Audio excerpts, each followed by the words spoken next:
고난을 지나 구원을 부르는 자입니다.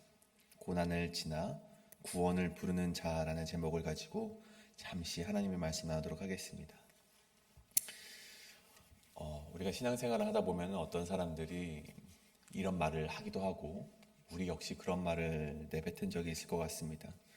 하나님은 고난을 통하여서 우리를 연단시킨다. 물론 맞는 말씀이죠. 성경에서는 하나님께서는 이 고난이라는 도구를 통해서 자신의 사랑하는 백성들을 훈련시키고 연단시키는 것을 우리가 많이 보게 됩니다. 그런데 우리가 이 말씀을 들으며 우리에게 주어진 고난은 다 하나님께서 주신 것이다 라고 생각한다면 물론 그렇게 보는 것은 굉장히 섣부른 판단일 수 있다는 것입니다. 고난을 겪는 모든 사람이 반드시 변화되고 구원을 경험하는 것은 아니기 때문이죠. 오히려 이 주어진 고난 때문에 하나님을 원망만 하다가 또 하나님을 떠나게 되는 사람들도 굉장히 많이 있습니다. 심지어 하나님을 떠나지 않더라도 마음이 굳어져 버린 상태로 그냥 교회만 나오는 교인들도 우리가 섭섭치 않게 볼 수가 있죠. 그래서 오늘 본문이 말하는 바는 무엇인가 보면 단순히 고난을 겪는 자가 모두 구원을 얻는다는 것을 말하지는 않고 있습니다. 결론적으로 말씀드리면 우리에게 주어진 고난을 통해 예수님의 고난을 바라볼 수 있는 자들, 그 자들이 연단을 받고 정금과 같이 나올 수 있다는 것입니다. 나에게 주어진 고난을 통해 예수님의 고난을 바라보고 그분께 긍휼을 구하는 자만이 구원을 얻을 수 있다는 그 복음의 핵심을 오늘 말씀이 우리에게 이야기하고 있다는 것입니다. 그래서 오늘 본문을 통해서 우리는 우리에게 주어진 고난을 단순히 해석하고 이것은 하나님께서 주신 것이니 그냥 참고 기다리면 돼 라고 섣부르게 이해하려고 하기보다는 우리가 나에게 주어진 고난을 통해서 예수님이 당하셨던 그 고난으로 우리의 시선을 돌릴 수 있는 그런 믿음의 눈이 오늘 이 말씀 가운데 우리에게 주어지게 되기를 간절히 축복합니다. 그렇다면 오늘 고난을 지나 구원을 부르는 자, 이 두 가지로 오늘 말씀을 좀 더 살펴보게 될 텐데, 이 첫 번째는 예수님의 고난을 알지 못하면 나에게 주어진 고난에 쓰러질 수밖에 없다입니다. 예수님의 고난을 알지 못하면 나에게 주어진 고난에 쓰러질 수밖에 없다. 예수님께서 오늘 31절 말씀에 보면 이제 예루살렘으로 올라가시겠노라 말씀하셨습니다. 여러분, 예루살렘으로 향하신 이유가 무엇입니까? 명확합니다. 죽으시러 가시는 것이죠. 고난을 받으러 예루살렘으로 가시는 것입니다. 그래서 제자들에게 다시 한번 분명히 말씀하시죠. 왜냐하면 제자들이 아마도 예루살렘으로 가신다는 예수님의 말씀 가운데 아마 한 가지 오해를 하고 있을까봐 이제 저들을 전복하러 가시는구나, 저들을 다 이제 심판하러 가시는구나 라고 오해하고 있을까봐 저들에게 한마디 더 건져내시는 거예요. 31절과 33절이죠. 보라, 우리가 예루살렘에 올라가노니 인자가 이방인들에게 넘겨져 조롱과 능욕과 침뱉음을 당하겠으며 그들은 채찍질하고 그를 죽일 것이나 그는 3일 만에 살아나리라. 예수님의 이 세 번째 순한 예고였습니다. 저도 너희들이 지금 오해하고 있다는 것을 예수님께서 이제는 말씀해 주고 있는 것이죠. 나는 이제 승리를 하려고 올라가는 것이 아니라 죽으러 올라가는 것이다. 이 고난이 자신을 싫어하는 자들의 만행으로 일어나게 되는 그런 사건이 아니라 하나님의 계획 속에서 반드시 이루어져야 되는 구원이기 때문에 나는 그 구원을 이루러 가는 것이다 라는 것을 저들에게 말씀해 주고 있는 것이죠. 넘겨짐, 조롱, 능욕, 침뱉음, 채찍질, 죽음, 그리고 그 이후에 있을 찬란한 부활까지 이 이사야의 예언을 몸소 실천하시러 가시는 예수님의 말씀이었습니다. 근데 여러분 보십시오. 34절에 제자들의 반응이 무엇입니까? 제자들 중에 누구도 이것 하나를 깨닫는 바가 없었고 이 말씀이 그들에게 감추어졌으므로 그들이 이르신 바를 알지 못했다고 기록하고 있지 않습니까? 여기서는 헬라어 두 가지 표현이 사용이 됩니다. 첫 번째, 깨닫지 못했다. 에그노운이라는 단어가 사용이 되어 있는데, 단순히 깨닫지 못했다, 몰랐다라는 의미가 아니라 이 능동적인 무지를 가리킵니다. 다시 말해서 그들이 깨달으려고 하지 않았다라는 말이 조금 더 어울리는 것이죠. 예수님께서 나는 이렇게 조롱을 받을 거다 라고 말씀하였지만, 나 이렇게 순환받고 고난을 받을 거야 라고 말했지만, 제자들은 그것을 피했다는 거예요. 깨달으려 하지 않았다라는 것입니다. 두 번째로 그 이유가 케크리메논이라는 단어, 숨겨졌기 때문인데, 그들의 영적인 눈이 닫혀버렸다는 것을 의미합니다. 그들이 영적으로 그것을 알지 못했고 어두운 가운데 있었기 때문에 그 말씀이 그들에게 전해졌지만 그들의 눈과 귀는 영적으로 막혀 있었기 때문에 그것을 깨달으려 하지 않았다는 말씀이죠. 제자들은 여전히 예수님의 고난을 이해하지 못했기 때문입니다. 왜냐하면 그들의 계획 속에는 예수님의 순환은 전혀 없었기 때문이죠. 여러분, 계속해서 반복되는 말씀입니다. 여러분, 누가 기도를 하는데 고난을 위해서 기도를 하겠습니까? 여러분, 우리가 이 자리에 나와서 우리가 기도하는 이유가 우리가 순환받기 위해서라면 누가 기도를 할 수 있겠습니까? 여러분, 제자들 역시 마찬가지였죠.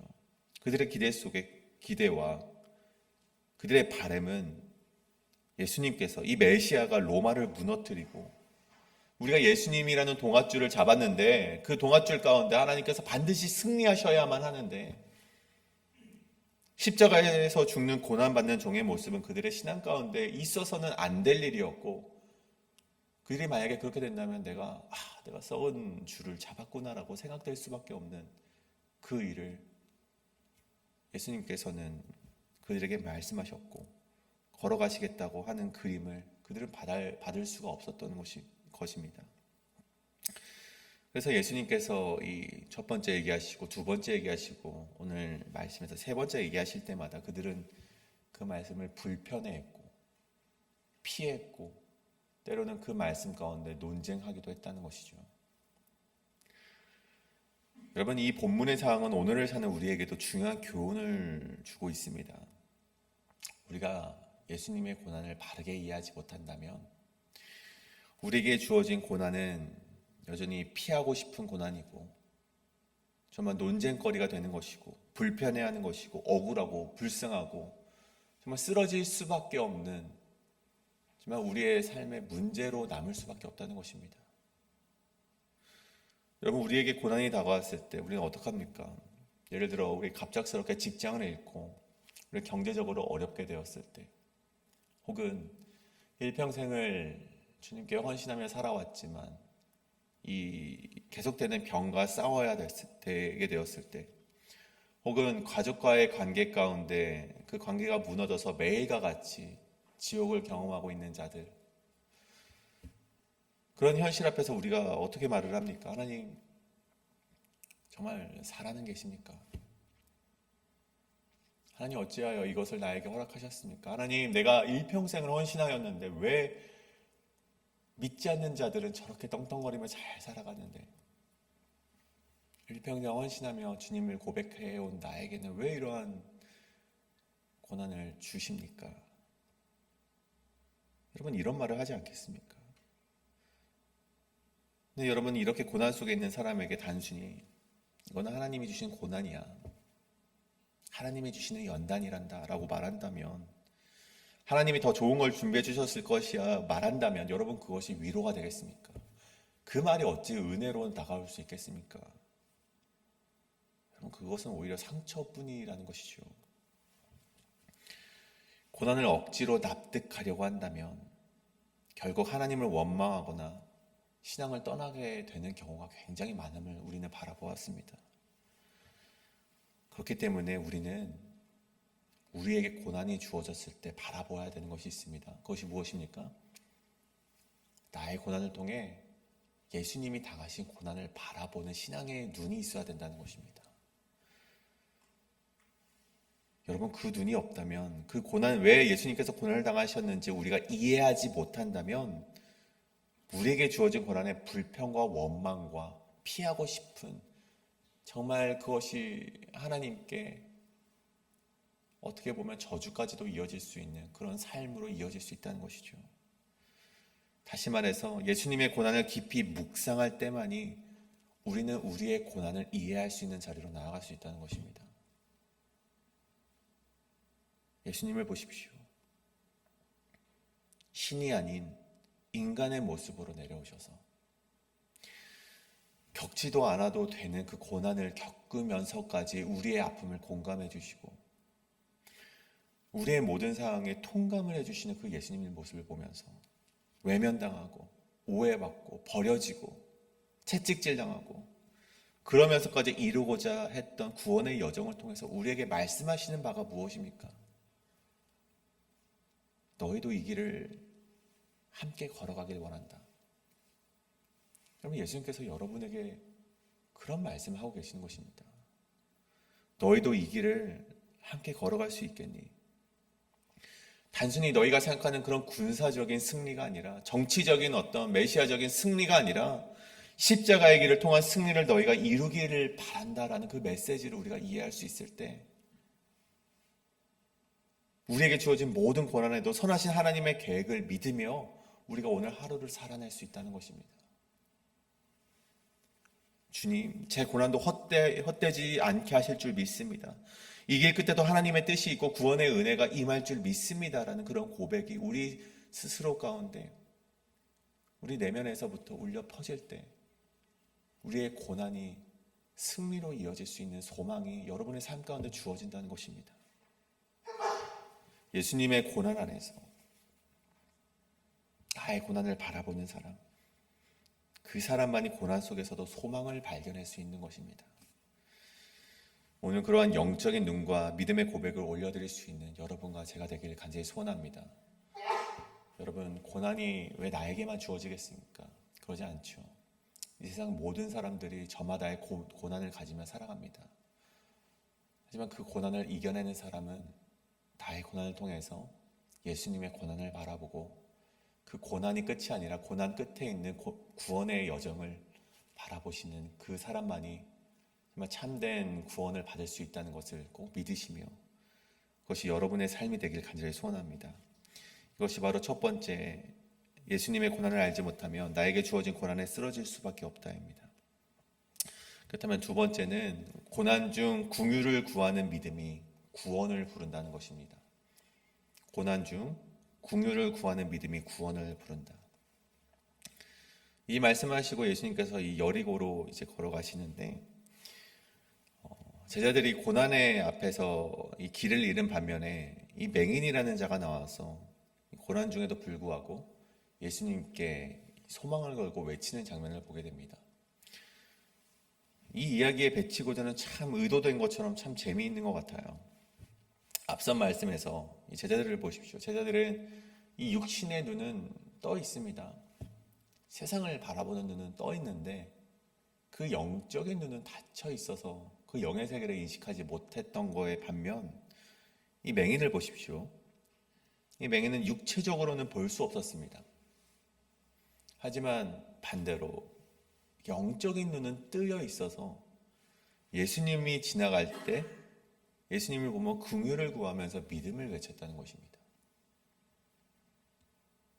그래서 우리는 이 맹인의 외침을 통해서 고난 속에서도 어떻게 믿음을 잃지 않고 예수님께로 나아갈 수 있는지를 배우게 된다는 것이죠.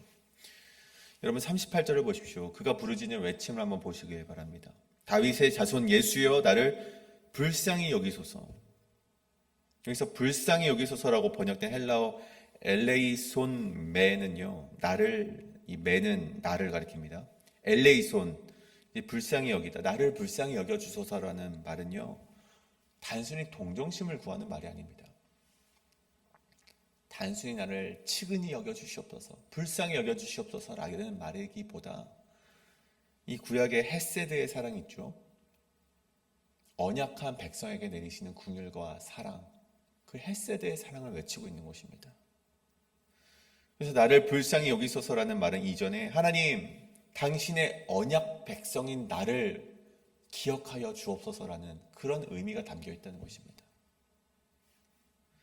근데 그런 외침에도 불구하고 주변 사람들이 조용히 해, 너 그렇게 외치지 마라고 만류하지만 이 맹인은 오히려 더 크게 소리 질렀다라고 말합니다. 나를 불쌍히 여기소서, 하나님께서 택하신 백성인 나를 잊지 말아 주시옵소서라고 외치고 있다는 것이죠. 우리는 여기서 믿음의 끈질김을 보게 됩니다. 외면당하고 방해받아도 결코 굴하지 않는 믿음의 끈질김, 이 포기하지 않는 집요한 믿음인 것이죠. 여러분, 이 모습은 어디서 바라볼 수 있습니까? 여러분, 우리 18장 말씀, 앞전 말씀을 보면 불의한 재판장에게 끈질기게 호소하던 과부의 모습과 같지 않습니까? 그녀는 아무 힘이 없는 여인이었지만 끝까지 포기하지 않고 호소했고 결국 재판관의 마음까지도 움직이는 끈질긴 믿음을 보인 자였습니다.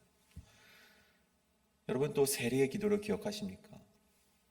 성전에 올라가 감히 고개도 들지 못하지만 그럼에도 불구하고 유대인 하루 3번 기도하는 그 자리에 가서 멀찌감치 서서 하늘을 바라보지도 못하고 매일과 같이 기도를 하는 그런 모습을 보이고 있는 것을 보게 됩니다.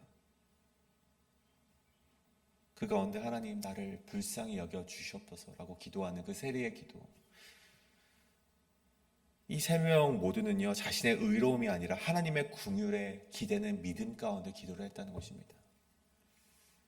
그때 예수님은 걸음을 멈추시고 맹인을 부르시죠. 그리고 이렇게 말씀을 하세요. 내 믿음이 너를 구원하였다. 너의 믿음이, 너의 끈질긴 믿음이, 포기하지 않는 그 믿음이 너를 구원하였다.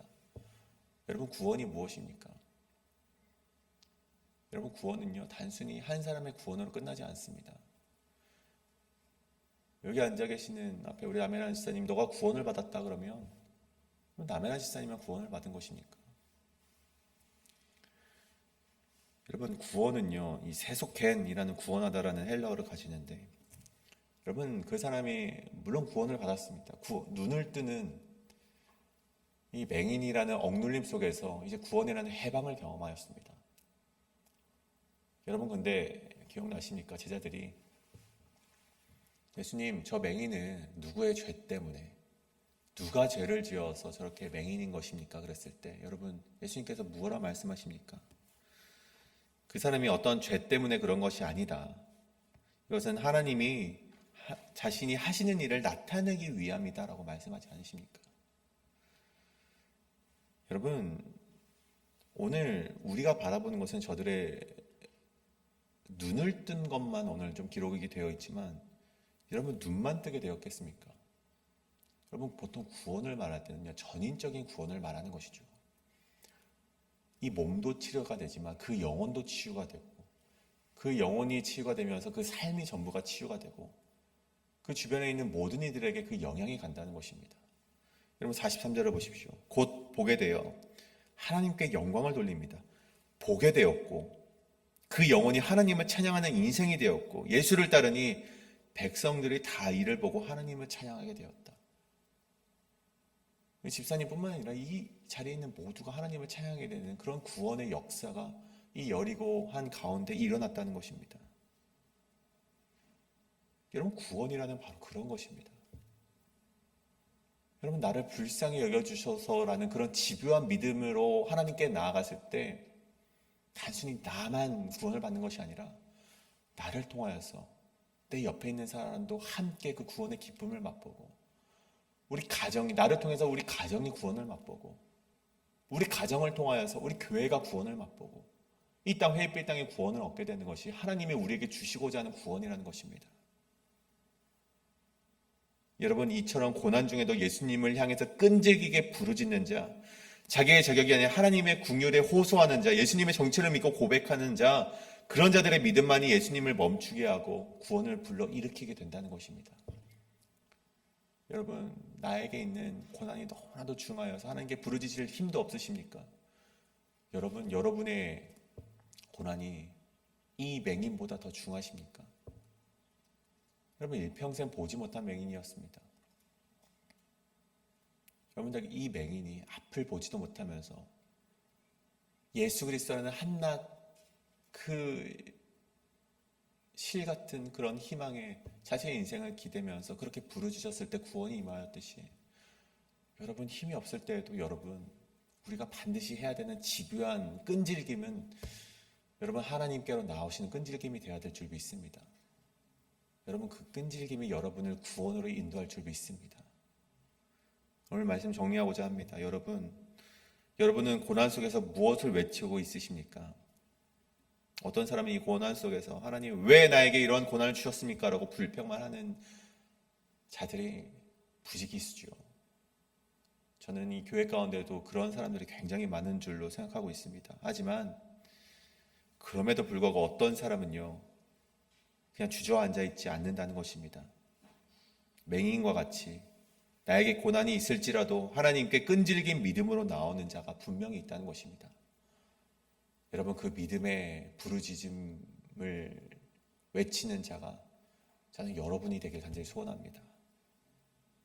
고난 중에 이 상황이 왜 나에게 주어졌는가 애써 해석하려는 것이 아니라 그 가운데 예수님 앞에 바짝 엎드려서 나를 불쌍히 여겨주시옵소서라고 외치시는 여러분의 그 기도를 하나님께서 들어주실 줄 믿습니다. 오늘 우리가 이 새벽 기도하실 때 그런 부르짖음의 기도가 하나님 나를 불쌍히 여겨주시옵소서라고 하는 기도가 여러분의 기도가 되어서 여러분의 삶을 통하여서 이 구원이 이루어지고 그리고 여러분의 가정의 구원이 이루어지고 우리 교회의 구원이 이루어지고 이 회필 땅의 구원이 이루어질 줄 믿으며 우리 함께 통성으로 합심하여 기도하며 나아가시겠습니다. 함께 기도하시겠습니다.